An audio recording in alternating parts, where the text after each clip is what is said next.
দাজ্জাল এখন কোথায় আছে? উত্তর, সে পৃথিবীতেই আছে। কোথায় আছে? পৃথিবীতেই।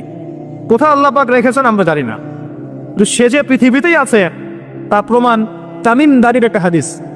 তামিম দারি রাদিয়াল্লাহু আনহু একটা দ্বীপের মধ্যে দাজ্জালকে বন্দী অবস্থায় দেখেছেন। দেখে নবীর কাছে এসে বলেছেন যে আমি এটা দেখেছি। নবী সাল্লাল্লাহু আলাইহি ওয়াসাল্লাম বলেছেন, আমি তোমাদেরকে যে দাজ্জাল সম্পর্কে সতর্ক করেছিলাম এটাই সেটা, সে বের হবে অচিরেই। এবং সেদিন সে বলেছিল যে এই বাইসানের খেজুর বাগানে খেজুর থাকবে না, এখন সেখানে খেজুর নাই। সে বলেছিল তাবারিয়া হ্রদে যখন পানি থাকবে না তখন আমি বের হব, এখন তাবারিয়া হ্রদে পানি নাই, সময় ক্লোজ। সে কোথা থেকে বের হবে? উত্তর, তার বের হওয়া সম্পর্কে তিনটা বর্ণনা পাওয়া যায়। এক, সে ইস্পাহান থেকে বের হবে। ইস্পাহান হচ্ছে ইরানের একটা জায়গা। কোন জায়গা? ইরানের একটা জায়গা, এবং সেখানে ইস্পাহান নামে একটা জায়গা আছে। এমন হতেই পারে যে ইরান এই জায়গাটুকু অচিরেই বা ভবিষ্যতে ইসরায়েলের অন্তর্ভুক্ত হয়ে যেতেও পারে। কেন? 1974 সালে আরব ইসরায়েল যুদ্ধের সময় কি সিরিয়ার ওই যে আপনার গোলান মালভূমি, মিশরের সিনাই উপত্যকা, এগুলো কি ইসরায়েলের অন্তর্ভুক্ত ছিল? পড়াশোনা করেছেন কিছু? এগুলো ইসরায়েলের অন্তর্ভুক্ত ছিল না, এগুলো মিশরের এবং সিরিয়ার ছিল। মাত্র 6 দিনে সে এই আরবদেরকে পরাজিত করে ওই জায়গাগুলো দখল করে ফেলেছে। মাত্র 6 দিনে। কতদিনে? মাত্র 6 দিনও টিকতে পারে না এই মুসলিমরা তার সামনে। তো দেখুন, 6 দিনে এটা করতে পেরেছে 1974 সালেই, আর এখন তো 2022 চলছে। তো ইস্পাহানের ওই জায়গা যে ওর অন্তর্ভুক্ত হয়ে যাবে না, কে গ্যারান্টি দিবে? হতেও পারে। আর আপনারা ইরান ইসরায়েলের সম্পর্ক দাকুরাল দেখেন না? দাকুরাল সম্পর্ক কে জানে? আচ্ছা, আরেকটা বর্ণনা এসেছে সে বের হবে খোরাসান থেকে। খোরাসান মূলত এই জায়গাটুকুর মধ্যেই পড়ে যায়। আরেকটা হাদিসের মধ্যে আছে শাম এবং ইরাক, ইরাক এবং শাম। শাম মানে যে প্যালেস্টাইন, লেবানন, জর্ডান, এই পুরো জায়গাটার নাম শাম। এই অংশটুকুর মধ্য থেকে, এর মাঝখানে একটা রাস্তা থেকে দাজ্জাল মানুষের রূপে আত্মপ্রকাশ করে। তো দেখুন, সে পৃথিবীতে আসবে, 40 দিন শাসন করবে। এই 3টা জায়গার কথা এসেছে, এই 3টা জায়গার মধ্য থেকে সে বের হবে। কিভাবে হবে আল্লাহ ভালো জানেন। এবং সেটা হবে মানুষের রূপে। কার রূপে? মানুষের রূপে। সে কি হবে? সে একজন ইহুদি যুবক হবে। কি হবে? সে কোনো খ্রিস্টান হবে না, বুদ্ধিস্ট হবে না, মুসলিম হবে না, সে অন্য কোনো রিলিজন ফলো করবে না। সে একজন ইহুদি যুবক হবে, যার চুলগুলো হবে কার্লি, মানে কোকরান। কি হবে? চুলগুলো কোকরান। তার ফিজিক্যাল স্ট্রাকচার খুব শক্ত হবে, মানে স্ট্রংলি বিল্ড, খুব শক্তিশালী। এখন নবীজি বলছেন সে কাদেরকে নিয়ে বিশ্ব শাসন করবে? উত্তর, সে জিউসদেরকে নিয়ে বিশ্ব শাসন করবে। কাদেরকে নিয়ে? জিউস কারা? জিউস মানে শুধু ইহুদিরা নয়, এটা একটা ভুল ধারণা। ইহুদিদের মধ্যে এমন অনেক অর্থোডক্স ইহুদি আছে যারা প্যালেস্টাইনিদের অধিকারের পক্ষে কথা বলে, এমনও কিছু ইহুদি আছে। তাই সব ইহুদিকে আপনি খারাপ বলতে পারবেন না। কথা বুঝতে পারছেন? কিন্তু তাদের মধ্যে একটা দল আছে যাদেরকে আমরা বলি জায়োনিস্ট। তারা পশ্চিমাদের সাথে অ্যালায়েন্স করে সারা বিশ্বটাকে শাসন করছে আর কি। এই জায়োনিস্টরাই ইনশাআল্লাহ তাআলা, এটা আমার কনসেপ্ট, আমার গবেষণা, এরাই মসিহুদ দাজ্জালকে ফলো করবে ইনশাআল্লাহ, এবং তাদেরকে নিয়ে সে পুরো ওয়ার্ল্ডটাকে শাসন করবে। আর আপনি কনক্লুশন পেলেন কি? দাজ্জালের চেয়ে বড় কোনো ফিতনা নাই। সে মানুষের রূপে এখনো বের হয় নাই, কিন্তু পৃথিবীতে আছে, বের হবে। কোন কোন জায়গা থেকে তাও বলে দিলাম। পৃথিবীতে এসে সে কি করবে? এই ম্যাসাকার করবে, এবং সে তার অনুসারীদেরকে জান্নাত দিবে, যারা ফলো করবে না ওদেরকে ধ্বংস করে ফেলবে। এবং সে কাদেরকে নিয়ে শাসন করবে এটাও আপনাকে দেখিয়ে দিলাম। এখন আসেন, সে যাদেরকে নিয়ে ওয়ার্ল্ডটাকে শাসন করবে তাদের দিকে একটু তাকিয়ে দেখি। আজকে থেকে 100 বছর আগে এই জায়নিস্ট বা জায়নিজমের সাথে যারা জড়িত, ইহুদিদের কি কোনো থাকার জায়গা ছিল? তারা কি প্যালেস্টাইনে ছিল? তাদের কি পরনে পোশাক ছিল?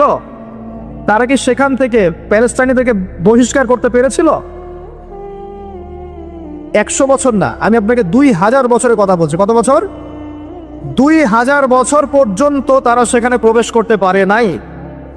আর রাসূল সাল্লাল্লাহু আলাইহি ওয়াসাল্লামের জামানা, তারপর আবু বকর সিদ্দিক, তারপর ওমর, তারপর উসমান, তারপর আলী রাদিয়াল্লাহু আনহুম, তারপর উমাইয়াদের প্রায় 90 বছর, আব্বাসীয়দের 500 বছর, ফাতেমিদের খেলাফত, কর্ডোভার ইসলামিক খেলাফত, মামলুকদের শাসন, সালাউদ্দিন আইয়ুবী রাহিমাহুল্লাহর সময়, এই মুঘলদের সময়, ওসমানীয়দের সময়, কোনো সময় তারা প্যালেস্টাইনে ঢুকতে পারে নাই। 1914-এ যখন ফার্স্ট ওয়ার্ল্ড ওয়ার হয়েছে, তারপর ব্রিটেন সেখান থেকে চলে গিয়ে ওদেরকে জায়গা করে দিয়েছে। ওইখান থেকে 100 বছর হয়ে গেল তারা সেখানে আরবদের নাকের ডগায় বসে পুরো আরবদেরকে না, পুরো বিশ্বকে শাসন করছে। দাজ্জালকে আপনি দেখেননি, তার অনুসারীদেরকে আপনি দেখেন। তাদের অবস্থা এখন কি? জি বলছি, যাদের থাকার জায়গা ছিল না, খাবার ছিল না, পানি ছিল না, কোনো সার্বভৌমত্ব ছিল না, কোনো রাষ্ট্র ছিল না, তারা এখন পুরো বিশ্বে শক্তিশালী।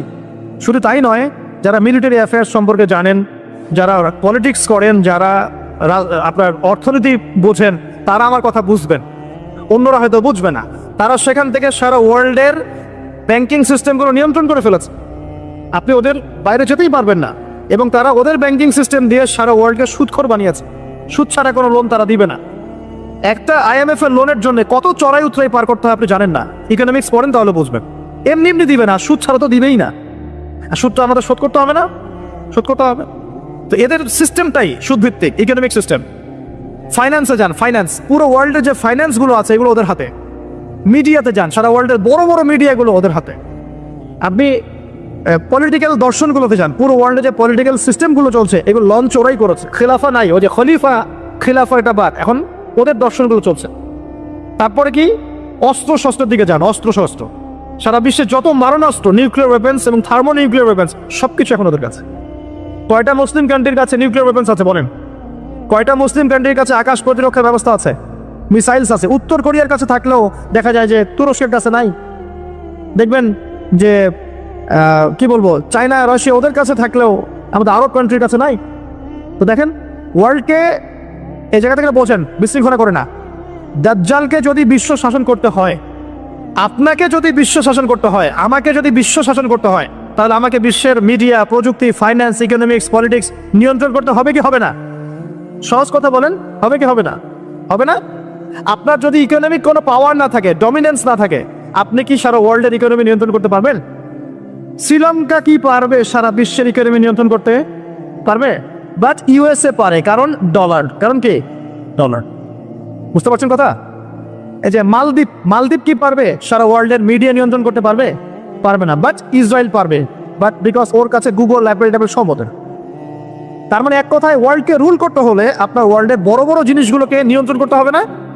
দাজ্জাল না আসলেও তার অনুসারীরা এগুলো অলরেডি নিয়ন্ত্রণ করে ফেলছে। আমি কি এখন আপনাদেরকে বোঝাতে পারছি যে নূর বা আলো কি জিনিস? নূর অর্জন করলে আপনি এমন কিছু দেখবেন, এমন কিছু বুঝবেন যেটা সবাই বুঝবে না। কিন্তু একজন সাহাবীর নাম বলি, আনাস বিন নাজার। কি নাম? আনাস বিন নাজার রাদিয়াল্লাহু আনহু। তিনি উহুদের যুদ্ধের মাঠে কি করছেন আমি আপনাকে একটু দেখাই। একটা গুজব ছড়িয়ে পড়েছে যে মুশরিকরা মুহাম্মদ সাল্লাল্লাহু আলাইহি ওয়াসাল্লামকে নাকি হত্যা করেছে। নাউজুবিল্লাহ। কারণ উহুদের যুদ্ধে আমাদের নবীর এখানে আঘাত লেগেছে, এই যে ভ্রুর এই নিচে কড়া ঢুকে গেছিল, একটু পায়ের মধ্যে আঘাত পেয়েছিলেন, তারপর দাঁত মোবারক শহীদ হয়ে গিয়েছিল। আব্দুল্লাহ বিন কামিয়া নামে এক লায়নাহুল্লাহ, এক মুশরিক নবীজিকে আঘাত করেছিলেন। ঠিক আছে, তো একটা গুজব ছড়িয়ে পড়েছিল যে মুশরিকরা মুহাম্মদ সাল্লাল্লাহু আলাইহি ওয়াসাল্লামকে হত্যা করেছে। নাউজুবিল্লাহ। তখন অনেক সাহাবী অস্ত্র ফেলে দিয়ে বসে যান, যে নবী নাই, আমরা যুদ্ধ করে কি করব? কথা বুঝতে পারছেন? তারা হাতে হাত রেখে বসে আছে। এখন এই আনাস বিন নাদর রাদিয়াল্লাহু আনহু তিনি বলছেন, কি হয়েছে তোমাদের, সমস্যা কি? তখন সাহাবীরা বলছেন, মুহাম্মদ সাল্লাল্লাহু আলাইহি ওয়াসাল্লাম তো শহীদ হয়েছেন, ইন্তেকাল করেছেন, আমরা যুদ্ধ করে কি করব? তখন আনাস বিন নাদর রাদিয়াল্লাহু আনহু বলছেন যে মুহাম্মদ সাল্লাল্লাহু আলাইহি ওয়াসাল্লাম যদি নিহত হয়ে থাকেন, তাহলে আমরা আর বেঁচে থেকে কি করব? চলো আমরা যুদ্ধ করে শহীদ হয়ে যাই, আমরা আর এখানে বেঁচে থেকে কি করব? তখন তিনি ছুটছেন ঘোড়া নিয়ে। আর সাদ বিন মুয়াজ নামে একজন সাহাবী। কোন সাহাবী? সাদ বিন মুয়াজ। এই সাহাবী বলছেন যে তুমি কোথায় ছুটছো? তখন আনাস বিন নাদর রাদিয়াল্লাহু আনহু বলছেন, আল্লাহর কসম করে বলছি, আমি উহুদ পাহাড়ের পিছন থেকে জান্নাতের ঘ্রাণ পাচ্ছি। কে বলছে এই কথা? আনাস বিন নাদর রাদিয়াল্লাহু আনহু। তিনি ছুটে গেলেন, গিয়ে বীর বিক্রমে যুদ্ধ করলেন। পরে তিনি যখন শহীদ হয়েছেন, তার লাশটাকে চেনাই যাচ্ছে না। তার লাশের মধ্যে 80টার বেশি তরবারের আঘাত ছিল। কতটা? পরে হাতের নখ, তার বোন যুদ্ধ শেষে হাতের নখ দেখে তাকে শনাক্ত করেছেন, ইনি আনাস বিন নাদর রাদিয়াল্লাহু আনহু। সবাই সবকিছু দেখবে না, সবাই সবকিছু শুনবে না। আল্লাহ পাক যাদেরকে নূর দিবেন আল্লাহর পক্ষ থেকে, তারা অনেক কিছুই দেখবে যেটা অন্যরা বুঝতে পারবে না। আমি দেখালাম, শেষ সশরীরে এখনো বের হয় নাই, তাতে কি হয়েছে? তার অনুসারীরা কিন্তু সারা ওয়ার্ল্ডে এখন শক্তিশালী হয়ে গেছে, এবং এটা বিশ্বে প্রথমবারই হয়েছে। এর আগে কখনো হয়নি এমনটা। বরং বিশ্বে শতাব্দীর পর শতাব্দী ইহুদি খ্রিস্টানদের মধ্যে কোনো বন্ধুত্ব ছিল না, বরং এরা একে অপরের শত্রুই ছিল। 1800 শতাব্দীতে এসে 1897-এর দিকে এসে এরা এই মুভমেন্ট ফর্ম করে বিশ্বে এগিয়ে গেছে। তো ওরা যখন এত শক্তিশালী হয়েছে, আমরা এই সময় কি করছিলাম ভাই? আমরা ওই সময় আমাদের অটোম্যান খেলাফত হারিয়ে বেড়েছিলাম, প্রত্যেকটা মুসলিম কান্ট্রির মধ্যে ফাসাদ লাগিয়ে দেওয়া হয়েছিল, আমাদের আধ্যাত্মিকত্ব কমে গেছে, নামাজ ছেড়ে দিয়েছে অনেকেই, কোরআন থেকে দূরে সরে আসছি, সুন্নাহ থেকে দূরে সরে আসছি। হ্যাঁ, ইখতিলাফি মাসআলাগুলো কিনা আমরা আপোষে তর্কে লিপ্ত আছি, পলিটিক্যালি এবং ধর্মতাত্ত্বিকভাবে আমরা একে অপরের সাথে লড়াই করছি। আমরা আমাদের অরিজিনাল এনিমিদেরকে ফাইন্ড আউট করতে এখনো পারি নাই। আমরা আমাদের জীবনের লক্ষ্যটাই অনেকে বুঝতে পারি নাই, কি কারণে আমরা পৃথিবীতে এসেছি। তো শুধু হালুয়া রুটি আর সেমাই খেলে কি হবে? ওয়ার্ল্ড অ্যাফেয়ার্সটা বুঝতে হবে, কোরআন সুন্নাহ দিয়ে আমাকে ডিল করতে হবে। এখন প্রশ্ন হচ্ছে, এই বিষয়টা কি চিরস্থায়ী হবে? উত্তর না। মুসলিমদের উপরে যে ডমিনেন্স এবং আমাদের ব্যাকফুট চলে আসা, এটা কিন্তু চিরস্থায়ী হবে না ইনশাআল্লাহ। ইনশাআল্লাহ তাআলা অচিরে আল্লাহ রাব্বুল আলামিন মুসলিমদের এই দুরবস্থাগুলো কাটিয়ে ফেলবেন ইনশাআল্লাহ। মুসলিমদেরকে আল্লাহ পাক ইমামুল মাহদীর নেতৃত্ব দিবেন, ঈসা ইবনে মারইয়ামকে আল্লাহ পাক আবার পাঠাবেন এবং তাদের হাতে আবারও ইনশাআল্লাহ তাআলা এই প্যালেস্টাইন মুক্ত হবে ইনশাআল্লাহ। শুধু তাই নয়, সেখান থেকে নবী ঈসা ইবনে মারইয়াম সারা বিশ্বে ইসলাম প্রতিষ্ঠা করবেন ইনশাআল্লাহ। যারা তাকে মেনে নিবে তারাও সম্মানিত হবে, যারা ইসলামকে মেনে নিবে সম্মানিত হবে, কোরআনকে মেনে নিবে সম্মানিত হবে, সুন্নাহকে মানবে সম্মানিত হবে ইনশাআল্লাহ। যারা মেনে নিবে আল্লাহ পাক তাদেরকে সম্মানিত করবেন ইনশাআল্লাহ, আর যারা মানবে না আল্লাহ পাক তাদেরকে সরিয়ে দিবেন। আল্লাহর আযাব গজব আসলে কেউ পার পাবে না ইনশাআল্লাহ। এরপর কি? এরপর মানুষ আবারও খারাপ হওয়া শুরু করবে এবং সেই খারাপ মানুষদের সামনেই কিয়ামত হয়ে যাবে। প্রিয় ভাইয়েরা, কোরআন এবং হাদিস পড়ুন এবং বুঝুন। আমাদের করণীয় কতটুকু? আমাদের করণীয় ফিক্স করে নেন। আমাদের করণীয় 1 নম্বর জ্ঞান অর্জন করা। জ্ঞান নাই, কিছুই করতে পারবো না। আর শুধু একমুখী শিক্ষা যথেষ্ট নয়, আমাদেরকে জেনারেল শিক্ষা অর্জন করতে হবে, ইসলামিক শিক্ষা অর্জন করতে হবে। দুটাকে কম্বিনেশন করে ওয়ার্ল্ডকে ডিল করতে হবে, আদারওয়াইজ সম্ভব না। 2 নম্বর আমল করতে হবে, শুধু জ্ঞান যথেষ্ট নয়, আমলের প্রয়োজন আছে, জানা অনুযায়ী আমলের প্রয়োজন আছে। 3 নম্বর রিজিকগুলো হালাল করতে হবে, হারাম রিজিকে যাওয়া যাবে না। 4 পারিবারিক আদর্শগুলো সুন্দর করতে হবে, পারিবারিক আদর্শগুলো ঠিক করেন, ইনশাআল্লাহ ইসলাম সমাজে প্রতিষ্ঠা হবে। আমর বিল মারুফ নাহি আনিল মুনকারের কাজ করতে হবে, সৎ কাজের আদেশ করতে হবে, অসৎ কাজে নিষেধ করতে হবে। 6 নম্বর মধ্যম পন্থা অবলম্বন করতে হবে, শৈথিলতাবাদী হবেন না, চরমপন্থার দিকে যাবেন না। আমি সতর্ক করছি যুবকদেরকে, ইসলামের নামে কোনো চরমপন্থার দিকে যাবে না। কারণ এতে করে যেটা হয়, একটা শান্তি শৃঙ্খলা স্থিতিশীলতাপূর্ণ রাষ্ট্রের মধ্যে ফাসাদ সৃষ্টি হয়ে যায়। এতে করে ইসলামের শত্রুরা সুযোগ নেওয়ার সুযোগ পেয়ে যাবে। আর প্রয়োজন হচ্ছে আমাদের যে প্রতিভা আল্লাহ পাক দিয়েছেন, জান মাল সময় শ্রম কথা কলম অ্যাসোসিয়েশন যেটাই হোক, যতটুকু প্রতিভা আল্লাহ পাক দিয়েছেন এটা দিয়ে ইসলামকে এগিয়ে নেওয়ার চেষ্টা করতে হবে। আপনি লিখতে পারেন লিখেন, বলতে পারেন বলেন, আপনি অ্যাসোসিয়েশন ভালো বোঝেন, একটা ফাউন্ডেশন করেন, সমাজকরণমূলক কাজ করেন, এতিমদের জন্য কিছু করেন, বিধবাদের জন্য কিছু করেন, একটা মসজিদ মাদ্রাসা করেন, একটা ভালো স্কুল কলেজ করেন, এমন কিছু করেন যেটা নিয়ে আপনি ইসলামের কল্যাণে আল্লাহর কাছে আপনার দলিল পেশ করতে পারেন যে আমি দুনিয়াতে থেকে আল্লাহ তোমার দিনের জন্য এতটুকু করে আসতে পেরেছি। ইনশাআল্লাহ সবার ক্ষুদ্র ক্ষুদ্র প্রচেষ্টা একসাথে হলে ইসলাম বিজয়ী হবে ইনশাআল্লাহ। আপোষের বিভক্তিগুলো কমিয়ে ফেলেন, আপোষের বিভক্তিতে যায় না, ছোট ছোট বিষয়গুলোতে সময় নষ্ট করেন না। যখন সারা ওয়ার্ল্ডে মুসলিমরা মার খাচ্ছে, ইয়েমেনের বাচ্চাদের রক্ত ঝরছে, এই যে রোহিঙ্গাদের কি অবস্থা দেখেন, উইঘুরদের কি অবস্থা দেখেন, সিরিয়ার অবস্থা দেখেন, ইরাকের অবস্থা দেখেন, আর আমরা এগুলো নিয়েই পড়ে আছি। সুবহানাল্লাহ সুবহানাল্লাহ। আর যখন আমরা প্রশস্ত দৃষ্টির কথা বলছি, কিছু মানুষ এই ফ্লোটাকে থামিয়ে দেওয়ার জন্য আমাদের পিছনে এই খারেজি, এই সন্ত্রাসী, হাবিজাবি টাইটেল দিচ্ছে। কিছু সাহাবী তো এমনও ছিলেন, বদরের যুদ্ধ করতে এসেছেন, হাতের মধ্যে কিছু খেজুর আছে, খেজুর খাচ্ছেন, খোরমা খেজুর খাচ্ছেন। তখন নবী সাল্লাল্লাহু আলাইহি ওয়াসাল্লাম দাঁড়িয়ে ভাষণ দিচ্ছেন যে ওয়াসাবিকু ইলা মাগফিরাতিম মির রাব্বিকুম ওয়া জান্নাহ। ওই যে আয়াতটা আছে, তোমরা এগিয়ে চলো তোমাদের রবের ক্ষমার দিকে এবং জান্নাতের দিকে।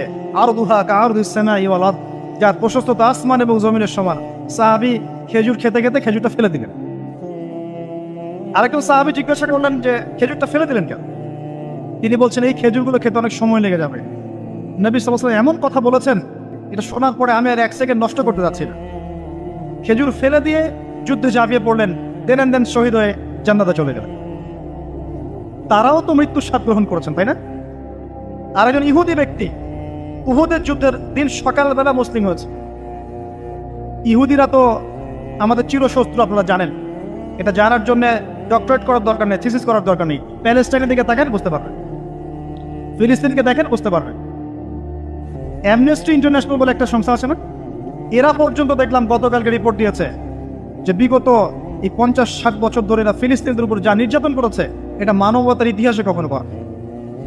যাই হোক, একজন ইহুদি যুবক সকালবেলা উহুদের মাঠে আসছেন, এসে জিজ্ঞাসা করছেন আমার আগে কি করা উচিত, আগে কি আমি যুদ্ধে যাব না আমি আগে মুসলিম হব? সাহাবীরা তাকে বললেন আগে কালিমা শাহাদাত পড়, তারপরে উহুদের মাঠে আস। সে এসেছে এই কারণে যে নবী সাল্লাল্লাহু আলাইহি ওয়াসাল্লাম মদিনায় আছেন, মদিনায় আরো ইহুদিরা আছে, ইহুদিরাই আগে বলতো শেষ জামানে একজন নবী আসবেন যার নাম হবে আহমদ, সব মিলে গেছে, তারপরেও তারা গ্রহণ করছে না। তো এই ছেলে সত্য চিনতে পেরেছে, সে চলে আসছে সত্যের কাছে, এসে ইসলাম কবুল করে যুদ্ধ করলো, শহীদ হয়ে গেল। নবী সাল্লাল্লাহু আলাইহি ওয়াসাল্লাম দেখলেন তার লাশটা, দেখে বলছেন এই যুবক, এই ইহুদি যুবক এখানে কি করছে? সাহাবীরা বললেন সকালবেলা মুসলিম হয়েছে, যুদ্ধ করে শহীদ হয়ে গেছে ইয়া রাসূলুল্লাহ।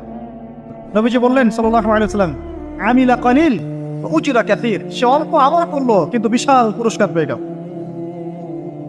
জীবন তো তাদেরও ছিল। এটা তো সশস্ত্র যুদ্ধের কথা বাদ দেন, নর্মালি সুমাইয়া রাদিয়াল্লাহু আনহা, আবু জাহেল তাকে নির্যাতন করছে, তার লজ্জাস্থানে বর্ষা ঢুকিয়ে দিয়ে, চিন্তা করতে পারেন, লজ্জাস্থানে বর্ষা নিক্ষেপ করে হত্যা করলো। সুমাইয়া রাদিয়াল্লাহু আনহা দেখতে কালো বর্ণের, চেহারা সুন্দর নয়, হয়তো বা আপনার মতো সুন্দর নয়, জান্নাতে এখন হাসছে ইনশাআল্লাহ তাআলা। তার স্বামী ইয়াসের, আবু জাহেল তাকে পিটাতে মেরে ফেললো, সে মারা গেল, শহীদ হয়ে গেল। অনেক ওলামায়ে কেরামকে, ইমাম, মুজতাহিদ, মুহাদ্দিস দেখবেন সারাটা জীবন এত মেহনত করেছেন দ্বীনের জন্য, বিয়ে শাদী করার সময় পান নাই, এমনও আছেন ইমাম এবং মুহাদ্দিস। জীবন তো তাদেরও ছিল। শুধু সাহাবী কেন, তাবেঈদের দিকে তাকান, তাবেঈন তাকান, আমাদের চার ইমামের দিকে তাকান। আবু হানিফা রাহিমাহুল্লাহ শেষ বয়সে জেলখানায়, কথিত আছে বিষ প্রয়োগে তাকে হত্যা করা হয়েছে। তার টাকা অভাব ছিল না, তিনি কিন্তু আমার মতো হতদরিদ্র ছিলেন না। আল্লাহ পাক তাকে সম্পদও দিয়েছিলেন, সমস্ত সম্পদ বিলিয়ে দিয়েছেন দ্বীনের জন্য। ইমাম শাফিঈ রাহিমাহুল্লাহ তার দিকে তাকান, আহমদ বিন হাম্বল রাহিমাহুল্লাহ তার দিকে তাকান, তাকে পিটানো হচ্ছে আর বাগদাদের রাস্তায় ধরা হচ্ছে, কারণ সমাজের মানুষ ফতোয়া দিয়েছে একটা, তিনি ফতোয়া দিয়েছেন আরেকটা। ওই যে হিল্লা প্রথা আর ঠিকা বিবাহ নিয়ে তিনি বলছেন ই'লামু ইয়া আহলা বাগদাদ, হে বাগদাদের মানুষরা জেনে রাখো যে আমি কোশ্চেন কেনেও এই প্রথাকে জায়েজ করলাম না, তোমরা চিনে রাখো যে আমার নাম আহমদ। জীবন তাদেরও ছিল। ইমাম মালিক রাহিমাহুল্লাহ, তাকে এত মার দেওয়া হয়েছিল, হাত বাঁধতে পারতেন না নামাজের মতো, নামাজে হাত বাঁধতে পারতেন না। সাহাবীদের থেকে নেন, তাবেঈ থেকে নেন, তাবেঈ থেকে নেন, মুজতাহিদ ইমাম থেকে নেন, দুনিয়ার জীবন তারাও কিন্তু ভোগ করেছেন আর আমরাও ভোগ করছি। আমাদের ভোগের সিস্টেমটা দেখেন, তাদের ভোগের সিস্টেমটা দেখেন। আমরা বাঁচছি দুনিয়ার জন্য, তারা বেঁচেছে পরকালের জন্য। আমরা দুনিয়ায় বাঁচছি দুনিয়ার জন্য, দুনিয়ার একটা চাকরি, একটা ব্যবসা, একটা পরিবার, একটা স্ট্যাটাস, বাড়ি গাড়ি, টাকা কড়ি, সম্পত্তি, এগুলোর জন্য। কিন্তু তারা বেঁচেছেন আল্লাহর জন্য, পরকালের জন্য। যে ব্যক্তি দুনিয়ার জন্য দুনিয়া করে, আল্লাহ পাক তাকে ইহকাল পরকাল দুটোই নষ্ট করে দেবেন। যে ব্যক্তি পরকালের জন্য দুনিয়া করবে, আল্লাহ পাক তার দুনিয়া গুছিয়ে দিবেন, আখিরাতও গুছিয়ে দিবেন ইনশাআল্লাহ। প্রথম কথা হচ্ছে এই যে দুনিয়ার জীবনকে প্রাধান্য দেওয়া যাবে না। দুনিয়ার জীবনে প্রতিটা কাজ আপনি একটা উদ্দেশ্যে করবেন, সেটা হচ্ছে আল্লাহ সন্তুষ্ট। বিয়ে শাদী করেছি কেন? আল্লাহর জন্যে। পরিবার গঠন করেছি কেন? আল্লাহর জন্যে। সন্তান নিয়েছি কেন? আল্লাহর জন্যে। দিন শিখেছি কেন? ইলম শিখেছি কেন? আল্লাহর জন্যে। চাকরি কেন করি? আল্লাহর জন্যে। প্রতিটা কাজ ইবাদত হবে যদি আপনি মুহাম্মদ সাল্লাল্লাহু আলাইহি ওয়াসাল্লামের তরিকা মেনে চলেন। একটা বিষয় বোঝার বাকি আছে আমাদের, দুনিয়ার জীবনটা 1 সেকেন্ডের জীবন। আল্লাহ পাক সূরা হাদীদের মধ্যে বলেছেন ই'লামু আন্নামাল হায়াতুদ দুনিয়া লা'iবun ওয়া লাহু ওয়া জিনাতুন ওয়া তাফাখুরুন বাইনাকুম ওয়া তাকাসুরun ফিল আমওয়ালি ওয়াল আওলাদি কামাসালি গায়যিন আ'জাবাল কুফফারা নাবাত থুম্মা ইয়াহিজু ফাতারাহু মুসফাররান থুম্মা ইয়াকুনু হুতামা ওয়া ফিল আখিরাতি আযাবুন শাদীদ ওয়া মাগফিরাতুন মিনাল্লাহি ওয়া রিদওয়ান ওয়া মাল হায়াতুদ দুনিয়া ইল্লা মাতাউল গুরুর। আল্লাহ পাক বলছেন জেনে রাখো তোমরা সবাই, এই জমিনবাসী, এই দুনিয়ার হায়াতটা খেলা মানে কি দেখেন, ছোট্ট বাচ্চারা খেলা ছাড়া কিছু বোঝে? ওর কাছে দুনিয়া ওইটাই, দুনিয়ার প্রথম স্টেজ খেলা। ওয়াল্লাহ একটু বড় হবে, যখন কিশোর হবে, ওর কাছে ঠাট্টা হাসি তামাশা, ডোন্ট কেয়ার, দুনিয়াতে কোনো কিছু নেই, খাওয়া দাওয়া ফুর্তি করো, লাকি। আর একটু বড় হবে ওয়াজিনাতু তাফাখুরুম বাইনাকুম ওয়া তাকাসুর, একটু বড় হবে তখন বাড়ি গাড়ি স্ট্যাটাস সৌন্দর্য চাকচিক্য প্রতিযোগিতা তাফাখুরুম বাইনাকুম ওয়া তাকাসুর, এভাবে দুনিয়ার জীবন যাচ্ছে। এই এক্সাম্পলটা আল্লাহ পাক দিয়েছেন এমনভাবে যে একটা ভূমি ছিল অনুর্বর, বৃষ্টি হলো, সেখানে সবুজ শ্যামল ফসল ফলত, এক পর্যায়ে ফসলটা আস্তে আস্তে হলুদ বর্ণ ধারণ করলো এবং সেটাকে কেটে ফেলা হলো, তারপর শুধু খড়কুটা বাকি থাকলো। এই হলো দুনিয়ার জীবনের এক্সাম্পল। এরপর পরকালে বাকি আছে দুইটা জিনিস, হয় ক্ষমা, রিদওয়ান মাগফিরাত ক্ষমা, অথবা আযাবুন শাদীদ। আমাদেরকে মাথায় ইনস্টল করতে হবে দুনিয়াতে আমরা কেউ থাকতে আসি নাই। প্রথম কথা, এখানে আমরা এসেছি বড়জোর 60, 70, 100 বছরের হায়াত নিয়ে, যার মধ্যে মোটামুটি ভাবে 30, 40, 50 বছর চলে গেছে, কারো 20 বছর 25 বছর চলে গেছে, বুঝতে না বুঝতেই চলে গেছে, মানে ভালো মন্দ বোঝার আগেই শেষ। যদি তার বয়স হয় 60 বছর, তাহলে এখন বাকি আছে 30 বছর। আর এই ব্যক্তি যদি ঠান্ডা মাথায় রাতের বেলা চিন্তা করে এই 30 বছর যে আমার চলে গেছে, আমার অ্যাপ্রক্সিমেটলি 30 বছর বাকি আছে। বাকি আছে বুঝলাম, যা চলে গেছে, এই চলে যাওয়া 30 বছরে আমি 10 বার জেনা করেছি, 20 বার মদ খেয়েছি, ঠিক আছে, মানুষের সম্পদ আত্মসাৎ করে খেয়েছি, পরকিয়া করেছি, চুরি করেছি, ডাকাতি করেছি, মিথ্যা বলেছি, নামাজ পড়ি নাই, রোজা রাখি নাই। আমরা প্রত্যেকে যদি আমলনামা ঘাটি আজকে রাত্রে, এরকম একটা লিস্ট আমরা তৈরি করতে পারব। আজকে রাত্রে বাসায় ফিরে গিয়ে প্রত্যেকে যদি একটা আমলনামা ঘাটতে চায়, চোখ বন্ধ করে চিন্তা করি যে এই 30 বছর আমি কি কি করেছি, দেখবেন আপনি জেনার পাপ পাবেন, মাদকের পাপ পাবেন, অন্যের সম্পদ আত্মসাতের পাপ পাবেন, নামাজ না পড়ার পাপ পাবেন, রোজা রাখেন নাই, জাকাত দেন নাই, কোনো কোনো ক্ষেত্রে মিথ্যা বলেছেন, প্রতারণা করেছেন, মানুষের সম্পদ লুটে পুটে খেয়েছেন, অনেক কিছু করেছেন। কিন্তু আমাদের চলাফেরা দেখলে মনে হয় যে আমরা কোনো পাপ করিনি। এই জায়গায় ঠান্ডা মাথা চিন্তা করে আপনি দেখবেন পাপ দুই রকম। কয় রকম? দুই রকম। আপনি দেখবেন আল্লাহর সাথে জড়িত কিছু পাপ পাবেন, নামাজ পড়েন নাই, রোজা রাখেন নাই, মিথ্যা বলেছেন, ইত্যাদি ইত্যাদি। কিছু পাপ পাবেন আল্লাহর সাথে জড়িত, কিছু পাবেন মানুষের সাথে জড়িত। আল্লাহর সাথে জড়িত পাপগুলো ক্ষমা নেওয়া খুব সহজ। ওযু করে এসে 2 রাকাত নামাজ পড়ে চোখের জল ফেলে দিয়ে, চোখের পানি ফেলে দিয়ে আল্লাহর কাছে হাত তুলে খালি যদি বলে আল্লাহুম্মা আনতা রব্বি, বলেন আল্লাহুম্মা আনতা রব্বি লা ইলাহা ইল্লা আনতা খলাকতানি আনা আবদুক ওয়া আনা আলা আহদিক ওয়া ওয়া'দিকা মাস্তাতা'তু আউযু বিকা মিন শাররি মা সানা'তু আবু'ু লাকা বিনি'মাতিকা আলাইয়া ওয়া আবু'ু বিযানবি ফাগফিরলি ফাইন্নাহু লা ইয়াগফিরু যুনুবা ইল্লা আনতা। এটা না পারেন, অ্যাটলিস্ট আস্তাগফিরুল্লাহাল্লাযী লা ইলাহা ইল্লা হুয়াল হাইয়ুল কাইয়ুম 3 বার চোখের পানি ফেলে দেন, আল্লাহর কাছে ওয়াদা করেন আল্লাহ যা করেছি ছেড়ে দিব, আগামী যতদিন বেঁচে থাকবো কোরআন এবং সুন্নাহর বাইরে এক চুল যাব না ইনশাআল্লাহ। এবং আগামী দিনগুলোতে আল্লাহ পাক তোমার আদেশ যখন যেভাবে আসবে আমি পালন করবো ইনশাআল্লাহ। যদি আল্লাহ পাক মনের মধ্যে খুলুসিয়াত দেখেন যে তাওবাতান নাসুহা করছে, মন থেকে তওবা করছে, আল্লাহ পাক আপনার সমস্ত গুনাহগুলোকে নেকিতে কনভার্ট করতে পারে। আল্লাহ পাক শুধু গুনাহ মাফ করবেন তা নয়, আল্লাহ পাক গুনাহগুলোকে নেকি দিয়ে পরিবর্তন করতে পারেন। আমি দলিল দিচ্ছি, ইল্লা মান তাবা, সূরা ফুরকান পড়ে দেখেন, তারা ব্যতীত যারা তওবা করলো, ওয়া আমানা ওয়া আমিলা আমালান সালিহা, এবং যারা ঈমান এনেছে এবং সৎ আমল করলো, উলাইকা ইউবাদদিলুল্লাহু সাইয়্যাতিহিম হাসানাত, আল্লাহ পাক এইসব মানুষের গুনাহগুলোকে নেকি দিয়ে পরিবর্তন করে দিবেন ইনশাআল্লাহ। আমাদের নবী মুহাম্মদ সাল্লাল্লাহু আলাইহি ওয়াসাল্লাম দিনে 70 বার, কোন বর্ণনা এসেছে 100 বার তওবা করতেন। 100 বার পড়তেন আস্তাগফিরুল্লাহ ওয়া আতুবু ইলাইহি, আস্তাগফিরুল্লাহ ওয়া আতুবু ইলাইহি। যার আগের কোনো পাপ নাই, পিছনের কোনো পাপ নাই, দিনে 100 বার তওবা করতেন। আমরা একটা রাত এভাবে চিন্তা করেছি যে আমার পাপ কি কি। আজকে রাতে গিয়ে চিন্তা করেন, দেখবেন আপনি একটা পাপে পরিপূর্ণ একটা আমলনামা পাবেন। এবার আপনি চিন্তা করেন যে আপনি যদি আগামী 30 বছর বাঁচেন বা 40 বছর বাঁচেন, এই সময়টাকে আপনি কিভাবে মূল্যায়ন করতে চান। প্রথম একটা মূলনীতি বলেছে দুনিয়ার জীবনকে প্রাধান্য দেয়া যাবে না। ওয়া মা হাদিহিল হায়াতুদ দুনিয়া ইল্লা মাতাউল গুরুর, সম্পূর্ণ মরীচিকা। মরীচিকা দেখেছেন? দুনিয়ার জীবন যে কি জিনিস, যারা আল্লাহর পথে পরীক্ষার সম্মুখীন হয়েছে ওরা জানে। মানে কিচ্ছু না, মানে মুহূর্তে আল্লাহ পাক ইহকাল পরকালের ফয়সালা করে ফেলবে। আমরাও বুঝবো, এটা আমরা বুঝবো না এমন নয়। ইয়াং ছেলে রাস্তায় যাচ্ছে, বাইক নিয়ে খুব দাবরানি দিচ্ছে, আছে না, হঠাৎ অ্যাক্সিডেন্ট, ডেড, স্পট ডেড। এটা দুনিয়ার জীবন তার। সারা জীবন দুনিয়ার পিছনে ছুটেছে, শেষ বয়সে হতাশ, কিছুই পেলাম না। পাবে না, কারণ আল্লাহর পথে না চললে শেষ বয়সে কেউ কিছু পাবেন না।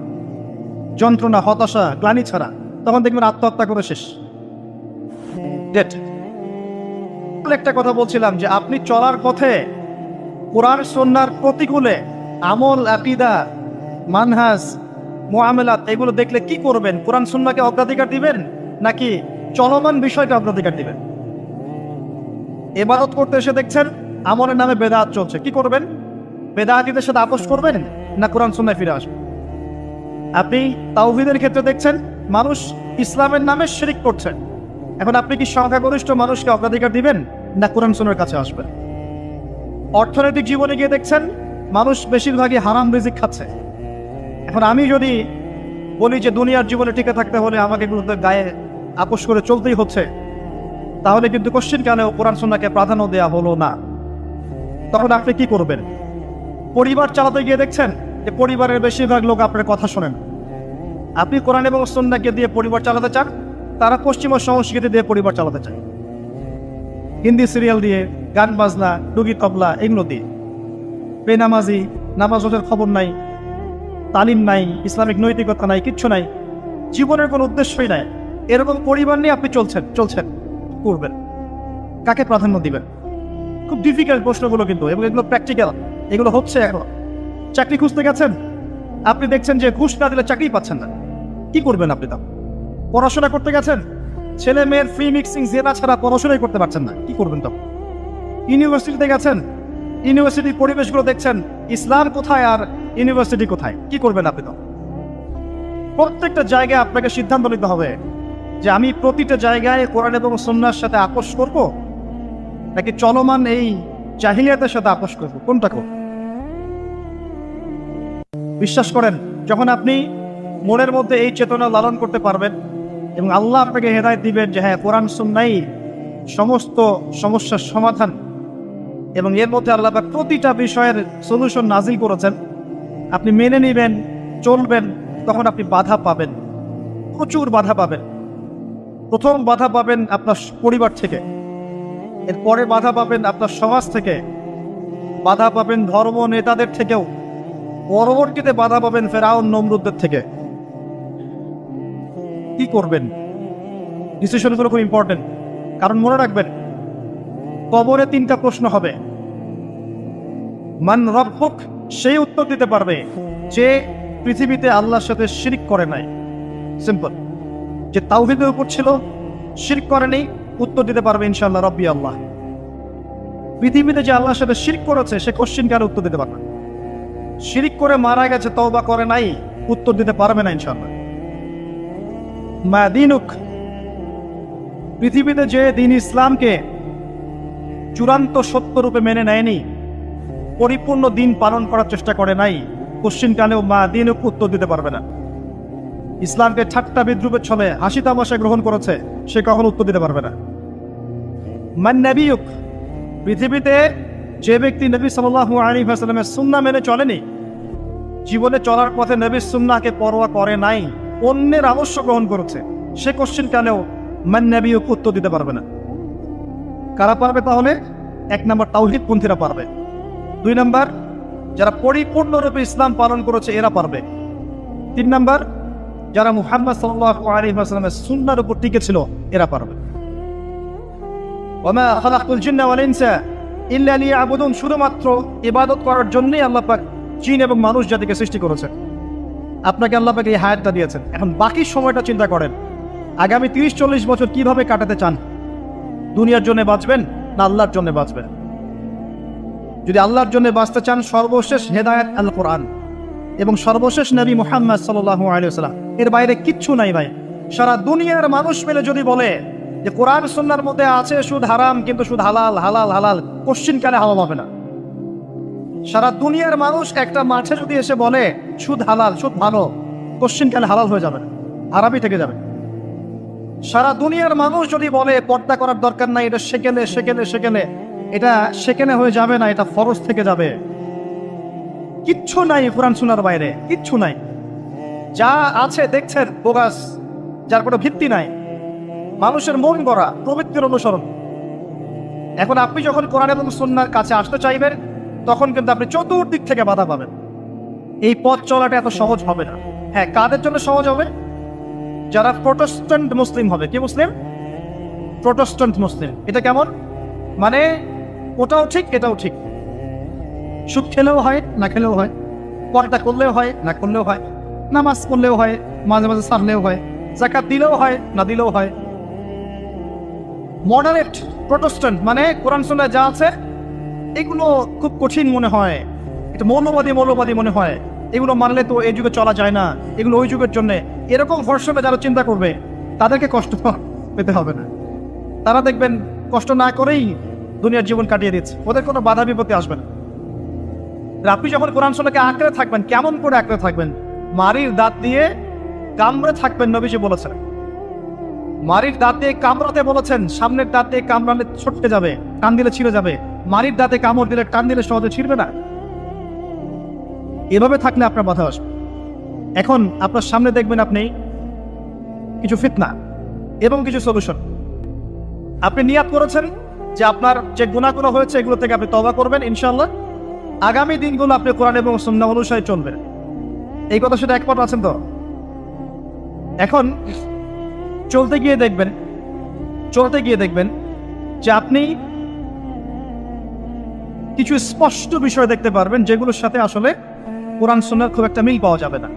আপনি দেখবেন স্পষ্ট শিরক করছে মুসলিমরা, আপনি দেখবেন স্পষ্ট বেদাত করছে, আপনি দেখবেন হারাম খাচ্ছে। মুসলিম যুবকরা মাদক, পর্নোগ্রাফি, সেনা, ফিমিক্সিং, আপনার জুয়া, ক্যাসিনো, এই যে আপনার টিকটক প্রজন্ম, এগুলো নিয়ে ব্যস্ত আছে। আপনি স্পষ্ট দেখবেন মেয়েরা বেহায়ের মতো ঘুরে বেড়াচ্ছে। আপনি স্পষ্ট দেখবেন যে আপনি হালালে থাকলে চাকরি পাচ্ছেন না। আপনি স্পষ্ট দেখবেন পরিবারের লোকজন কথা শোনে না। আপনি এমনও দেখবেন ওলামায়ে কেরামের মাঝে ঐক্য নেই, এমন দেখবেন। আপনি এমনও দেখবেন যে মানুষ দিনকে দুনিয়ার বিনিময়ে বিক্রি করে দিচ্ছে। আর এমন দেখবেন যারা আপনার উপরে আছে তারা দিন সম্পর্কে তেমন কোনো জ্ঞান রাখে না। এমন জটিল পরিস্থিতিতে আপনি কি করবেন তখন? এরপরে আপনি যখন বিশ্বের দিকে তাকাবেন, তখন দেখবেন বিশ্বের সমস্ত পরাশক্তিরা ঐক্যবদ্ধ ইসলামের বিরুদ্ধে। বিশ্বের সমস্ত বড় বড় পরাশক্তিরা ঐক্যবদ্ধ ইসলামের বিরুদ্ধে। দেখবেন আপনি ইসলামের কোনো খিলাফা নাই, দেখবেন কোনো ইমাম নাই, কোনো আমির নাই, কোনো জামা নাই। দেখবেন আপনি সেই রকম সলফে সালেহিনের যুগের মতো সৌর্যবীর্য, ব্যক্তিত্ব, গায়রাত কিছু নেই। মনে হবে যেন আমরা দাসত্বের শৃঙ্খলা আবদ্ধ হয়ে গেছে। তখন আপনি কষ্ট পাবেন মনে মনে। আপনার মধ্যে ইমান থেকে থাকলে আপনি কষ্ট পাবেন, ভিতর থেকে কষ্ট ফিল করবেন। যদি প্যারালাইজড রোগী হয়ে থাকেন তাহলে কষ্ট ফিল করবেন না। চেতনা থাকে দিনের, কষ্ট ফিল করবেন। তখন আপনার স্ট্রাগল শুরু হবে। তখন আল্লাহ যদি আপনাকে বুঝ দেন, আল্লাহ দেখবেন আপনি কি করেন। আপনার মেধা দিয়ে আল্লাহ আপনি কি করেন, আপনার অর্থ দিয়ে আপনি কি করেন, আপনার হায়াতটা দিয়ে আপনি কি করেন, আপনার এই যে জনবল দিয়ে আপনি কি করেন, আল্লাহ আপনাকে যা দিয়েছেন তা দিয়ে আপনি দিনের জন্য কি করছেন, আল্লাহ পাক তখন দেখবেন। এই জায়গায় আমি আপনাকে কিছু সলিউশন বলছি। এটা শুধু আপনাকে বলছি তা নয়, আমি নিজেও এটা ফিল করি, লালন করি। আর আমি এমন কিছু বলবো না যা আমি নিজে আপনার জন্য পছন্দ করি না। যেটা আমি নিজের জন্য পছন্দ করি সেটাই আপনাকে বলবো। প্রথম কথা, এখানে আপনাকে গাইডেন্স দেবে আল কোরআন। এরকম সিচুয়েশনে আপনাকে পথ দেখাবে অনলি আল কোরআন, এরপর নবী সাল্লাল্লাহু আলাইহি ওয়াসাল্লামের হাদিস। এখানে আপনার দায়িত্ব আসবে প্রথমত কোরআন পড়া শিখতে হবে। প্রথম কাজটা কি ভাই? কোরআন পড়া শিখতে হবে, তেলাওয়াত শিখতেই হবে, নিয়মিত তেলাওয়াত করতে হবে। একটা দিন যাবেন আপনার জীবনে যে কোরআন তেলাওয়াত আপনি করেন না, ইনশাআল্লাহ। বেশি থেকে বেশি করবেন, বেশি থেকে বেশি। আমার পরামর্শ হচ্ছে দিনে এক পারা করে করার চেষ্টা করুন। এরপর দায়িত্ব চলে আসবে আপনার কোরআন বোঝা। আপনি কিছু অংশ মুখস্থ করবেন, হিফজ করবেন, অর্থটা বোঝার চেষ্টা করবেন, কোরআনের ভাষাটা শেখার চেষ্টা করবেন। এর সবকিছু আপনি বুঝতে পারবেন না, তখন কি করবেন? আলেম ওলামার কাছে যাবেন, তাদের সোহবতে গিয়ে পড়ে থাকবেন। যে বিষয়টা বুঝতে পারছেন না জিজ্ঞাসা করে জেনে নেবেন। ফাসআলু আহলা যিকরি ইন কুনতুম লা তা'লামুন। এরপর কোরআনের আদেশ নিষেধগুলো আপনি মেনে চলবেন নিজে, নিজের পরিবারে এবং নিজের অধীনস্থদের মধ্যে। এরপরে আপনি থেমে যাবেন না। কোরআনের দাওয়াত আপনি যতটুকু জানেন এটা মানুষের কাছে প্রচার করবেন, মাদ্রাসা করবেন, মসজিদ আবাদ করবেন, বক্তব্য চালু করবেন, কোরআনের একটা রেভলিউশন ক্রিয়েট করবেন। কোরআনের জন্য আপনার জান, মাল, অর্থ বিলিয়ে দিবেন। ওই একটা ছোট কাজ দেখবেন পরকালে জান্নাতে যাওয়ার ওসিলা হয়ে গেছেন। তারপর আপনি সুন্নতকে পাবেন। ওই সুন্নতের উপরে আপনার 24 ঘন্টাকে সাজাবেন। দিন রাত প্রতিটা আমল আপনি সুন্নাহ অনুযায়ী করার চেষ্টা করবেন। এরপরে গিয়ে আপনার দায়িত্ব আরো বাড়বে। এরপর দায়িত্ব চলে আসবে উম্মা কেন্দ্রিক। আপনার তাসকিয়া অর্জন করতে হবে, আত্মশুদ্ধি। আত্মশুদ্ধি অর্জন করতে হলে সবসময় পরকালের ফিকির করতে হয়, মৌতের স্মরণ করতে হয়, বেশি বেশি কোরআন তেলাওয়াত করতে হয়, এতিমের মাথায় হাত বোলাতে হয়, আপনার সাদাকা বেশি বেশি করতে হয়, মাঝে মাঝে রোজা রাখতে হয়।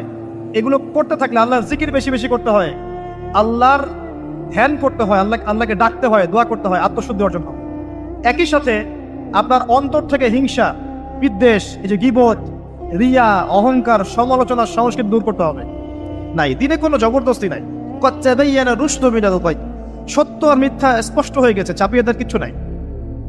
বরং আল্লাহ পাক ধর্ম নিয়ে বাড়াবাড়ি করতেও নিষেধ করেছে, কিন্তু সত্যটাকে উপস্থাপন করতে আল্লাহ পাক শিক্ষা দিয়েছে। তাই একজন খলিফার কাজ কি?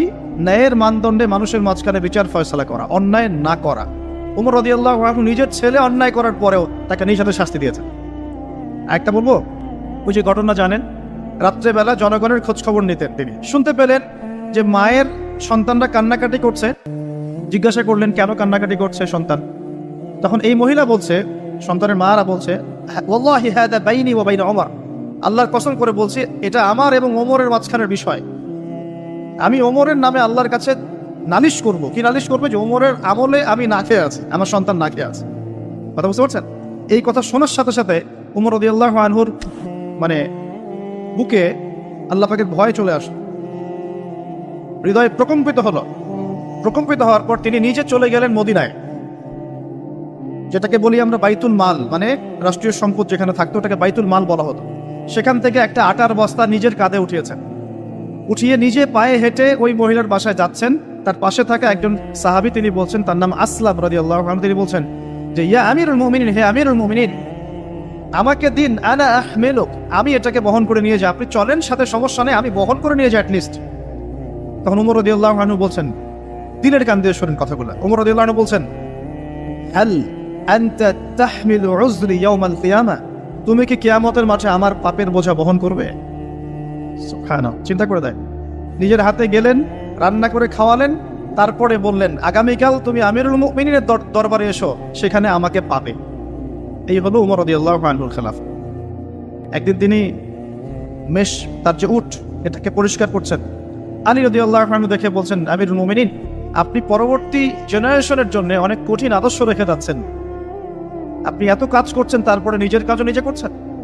তখন ওমর রাদিয়াল্লাহু আনহু বলছেন, ওয়ালা তালুমুনি ইয়া আবুল হাসান, হে আবুল হাসান, আমাকে এভাবে বিব্রত করো না। কারণ আমি ভয় করি যে আমি যে অর্ধবিশ্ব শাসন করছি, তারপরে আমি ভয় করি যে আমার এই শাসনের আন্ডারে যদি একটা রাখালও না খেয়ে মারা যায়, আমি ভয় করি আল্লাহ এর জন্য আমাকে জবাবদিহি করাবে। আরেকটা বলে শেষ করে দিই। আমর ইবনে আস রাদিয়াল্লাহু আনহু, তিনি একজন গভর্নর, কোথাকার? মিশরের। কার আমলে আছেন? ওমর রাদিয়াল্লাহু আনহুর সময়ে। তো তার ছেলের নাম হচ্ছে মুহাম্মদ। তো সে মুহাম্মদ আমর ইবনে আসের ছেলে রাদিয়াল্লাহু আনহু। বাবার পলিটিক্যাল পাওয়ারে মিশরের মানুষের উপরে কিছুটা জুলুম করা শুরু করেছে।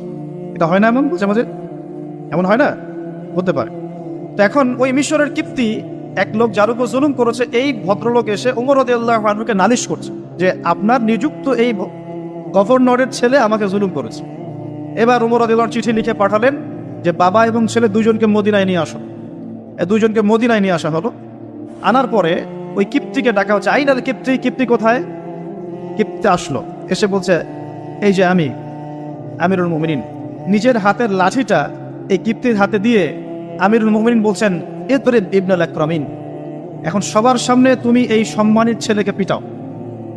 চিন্তা করে দেখেন, মসজিদ নববীর মধ্যে অনেক সাহাবী আছেন, তাদের সামনে আমর ইবনে আস রাদিয়াল্লাহু আনহু আছেন, তার ছেলেকে তার সামনে পিটাতে বলা হচ্ছে। কে বলছেন? ওমর রাদিয়াল্লাহু আনহু।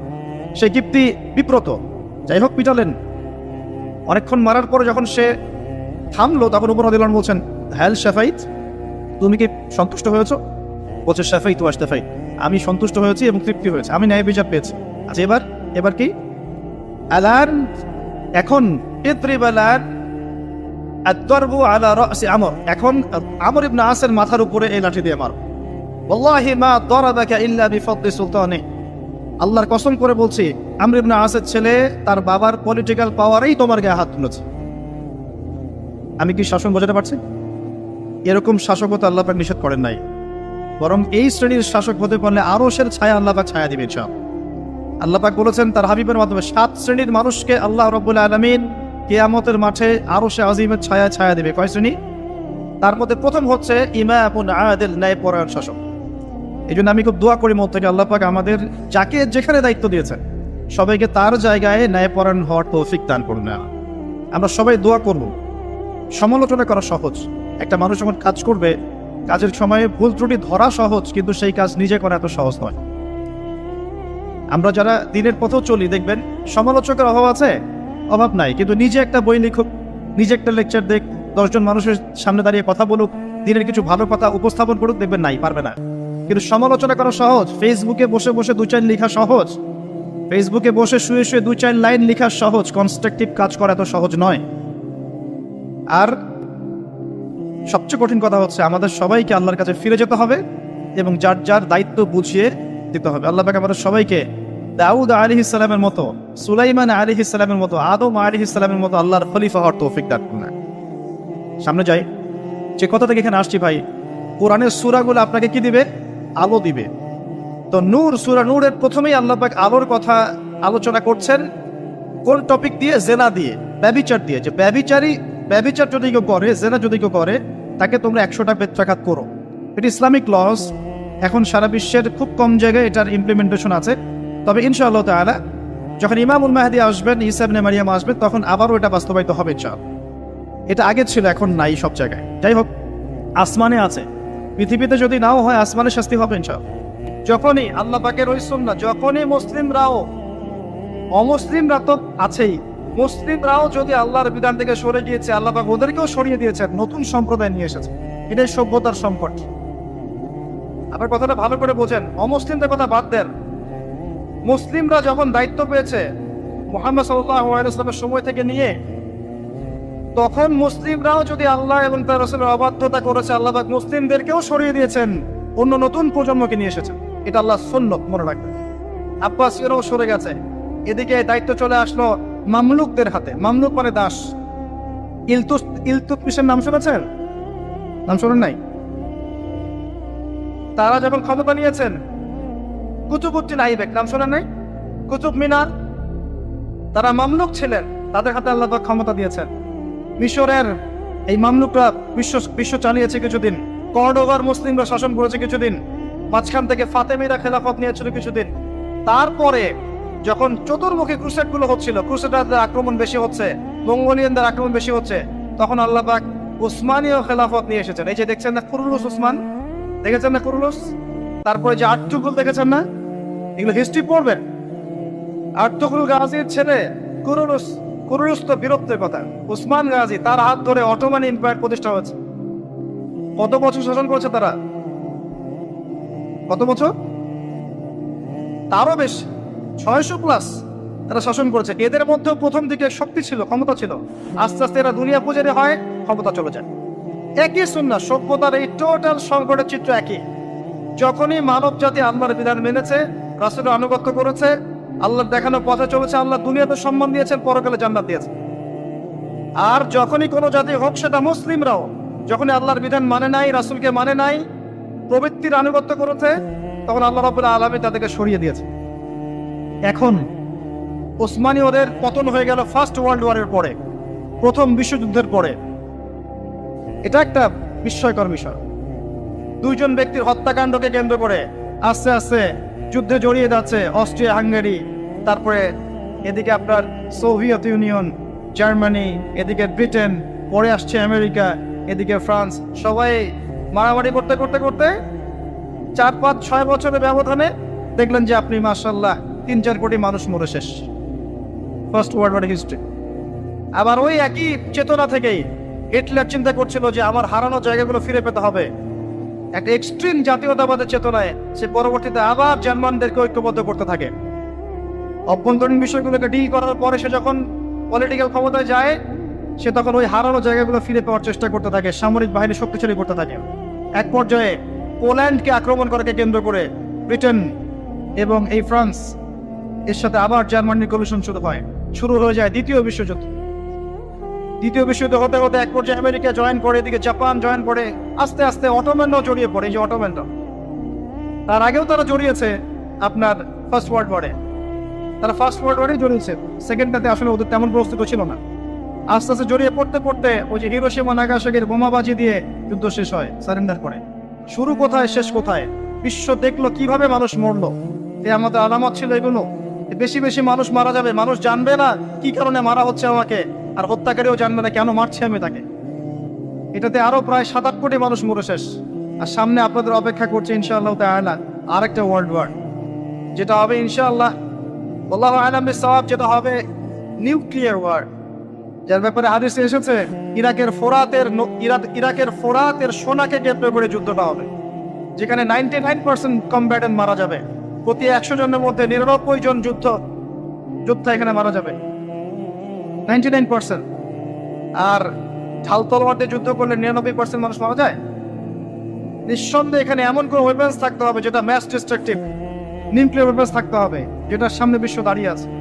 তবে এই পুরো ঘটনায়, এই অটোম্যানদের পতনের পর থেকে, ফার্স্ট ওয়ার্ল্ড ওয়ারে যখন তারা পতন হয়ে গেল, তারপর থেকে ওয়ার্ল্ডকে রুল করা শুরু করে দিল বড় বড় কিছু পরাশক্তি। যেমন প্রথমে কিছুদিন রুল করেছিল জার্মানি, তারপরে ব্রিটেন, তারপরে আমেরিকা, এখন রুল করতে যাচ্ছে ইসরায়েল। আস্তে আস্তে আস্তে আস্তে সভ্যতা এগিয়ে যাচ্ছে। এবং এই সময় এসে নবী সাল্লাল্লাহু আলাইহি ওয়াসাল্লাম অসংখ্য ফিতনার কথা আপনাকে বলে গেছেন। এই সময়টা আপনি পার করবেন, মানুষ সকালে মুমিন থাকবে, বিকেলে কাফের হয়ে যাবে, বিকেলে মুমিন থাকবে, সকালে কাফের হয়ে যাবে। নগ্নতা বাড়বে, জেনা বাড়বে, ধর্ষণ বাড়বে, হত্যা বাড়বে, পারিবারিক মূল্যবোধের অবক্ষয় ঘটবে। পিতাকে সন্তান হত্যা করবে, সন্তান মাকে হত্যা করবে, ভাই ভাইকে হত্যা করবে, ভাই বোনকে হত্যা করবে, ম্যাসাকার অবস্থা হবে। যত দিন যাবে নবীজি বলেছেন আস্তে আস্তে মানুষের এই ফিতনাগুলো বাড়তে থাকবে। মেয়েদের সংখ্যা বাড়বে, ছেলেটা কমে যাবে, সময় সংক্ষিপ্ত হবে, বেশি বেশি ভূমিকম্প হবে, মহামারী, দুর্যোগ, বন্যা, জলোচ্ছ্বাস বাড়তে থাকবে, পৃথিবীতে কলুষণ বাড়তে থাকবে।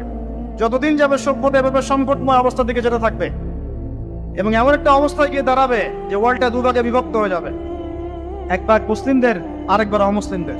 আর আল্লাহ পাক তাদের মাঝেই কলুষণ লাগিয়ে দিবেন, এবং এর মধ্য দিয়ে আল্লাহ পাক সভ্যতাগুলোকে ধ্বংস করে দিবেন ইনশাআল্লাহ আযজা ওয়া জাল।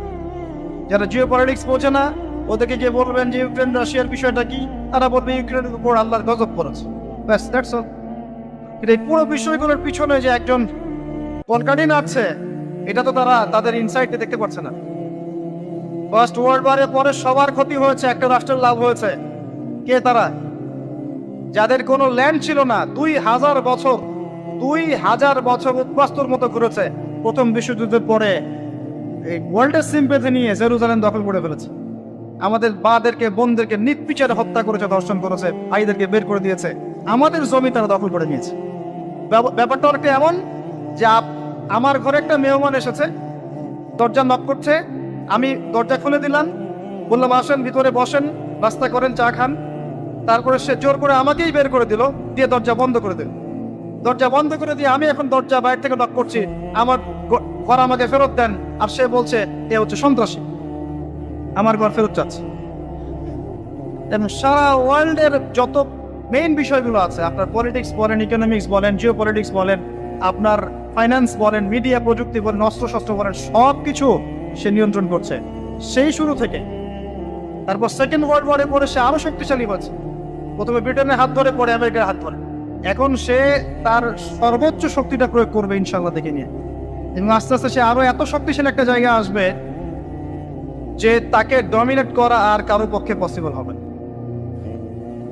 এটা হবে, এবং এরাই তারা যারা মাসিহুদ দাজ্জালকে ফলো করবে, এবং দাজ্জাল সারা বিশ্ব শাসন করবে, কেউ তাকে ঠেকাতে পারবে না। আরে বিগত 70 বছরে যখন তারা এই কাজগুলো করেছে, তখন আমরা কি করছিলাম? আমরা ওই যে একে অপরের ভুল ধরছিলাম, আমরা একে অপরের বিরুদ্ধে নিচ্ছিলাম, একে অপরকে আমরা আন্ডারস্টিমেট করছিলাম, আমরা হালুয়া খাচ্ছিলাম, কিছু কিছু সময় জিলাপি খরমা খাচ্ছিলাম। হ্যাঁ, আমরা একে অপরে কাদা ছড়াছড়ি করতে করতে সময় নষ্ট করেছি। বিভিন্ন চেতনা স্লোগান দিয়ে দিয়ে আমরা আস্তে আস্তে সময়গুলো নষ্ট করেছি, এবং এই সময়গুলোতে ইসলামের শত্রুরা কত উঁচুতে চলে গেছে আপনি কল্পনা করতে পারেন। এখন সামনে কি? সামনে আগে এগুলোর ফল ভোগ করার জন্য প্রস্তুতি গ্রহণ করা।